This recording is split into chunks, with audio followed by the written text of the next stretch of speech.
નમસ્કાર દર્શક મિત્રો, જનાર્પણ ન્યૂઝમાં આપનું સ્વાગત છે। વડોદરાની વારસિયા પોલીસે હદ વિસ્તારમાં આવેલી સિંધુ પાર્ક સોસાયટીમાં રેડ કરતા ચોંકી ઉઠી હતી। 15 જેટલી મહિલાઓ ઝડપાઈ હતી। પોલીસે સ્થળ પરથી 1 લાખ ઉપરાંતનો મુદ્દામાલ કબજે કરી આગળની કાર્યવાહી હાથ ધરી છે।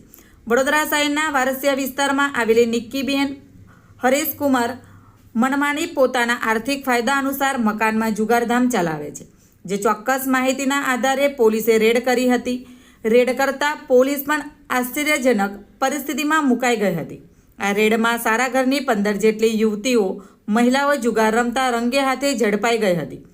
પોલીસે સ્થળ પરથી 15 મહિલાઓની અટકાયત કરી હતી, જ્યારે મકાનમાંથી 13 મોબાઈલ રોકડ મળી 1,03,050ની કિંમતનો મુદ્દામાલ કબજે કરી આગળની કાર્યવાહી હાથ ધરી છે। Bureau report, જનાર્પણ news. આવા જ નવા સમાચાર જોવા માટે જોડાઈને રહો જનાર્પણ ન્યૂઝ સાથે। અમારી ચેનલને લાઇક કરો, શેર કરો, સબસ્ક્રાઇબ કરો। ધન્યવાદ।